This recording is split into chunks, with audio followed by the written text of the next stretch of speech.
बिस्मिल्लाहिर्रहमानिर्रहीम। मेरे मुअज़्ज़िज़ व मोहतरम दोस्तों, अस्सलामु अलैकुम। दोस्तों, याजूज व माजूज दो मर्द हैं जो याफिस बिन नूह अलैहिस्सलाम के बेटे हैं।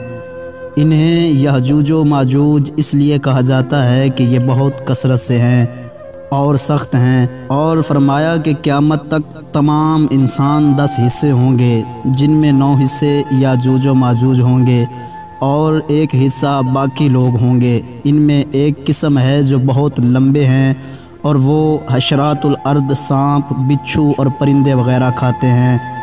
जितने एक साल में वो बढ़ते हैं इतनी कोई मखलूक नहीं बढ़ती। वो एक दूसरे को कबूतरों की तरह बुलाते हैं और कुत्तों की तरह बोलते हैं।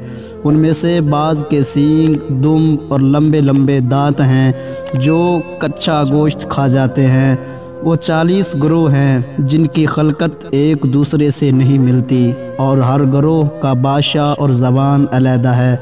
इनका ज़्यादातर तआम शिकार है और वो एक दूसरे को भी खा लेते हैं। इनमें से कोई शख्स उस वक़्त तक मरता है जबकि उसकी पुश्त से 1000 मर्द पैदा हो जाएं। याजूज एक ग्रोह है और माजूज 4 ग्रोह हैं। हर ग्रोह में 4 लाख अफराद हैं और हर शख्स मरने से पहले 1000 औलाद देख लेता है और सब मुस्ले हैं। इनमें से एक ग्रोह 4-4 गज लंबा और 4-4 गज चौड़ा है। उनकी एक किस्म का कद सिर्फ एक बालिश्त है। उनके चरिंदों जैसे पंजे और दरिंदों जैसे दांत हैं और उनके लंबे लंबे बाल हैं जो उनको गर्मी सर्दी से बचाते हैं।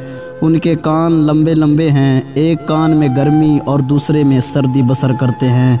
और एक किस्म ऐसी है जो सोते वक्त एक कान नीचे बिछा लेते हैं और दूसरे को ऊपर ओढ़ लेते हैं, और जो कोई इनमें से मर जाए उसको खा जाते हैं।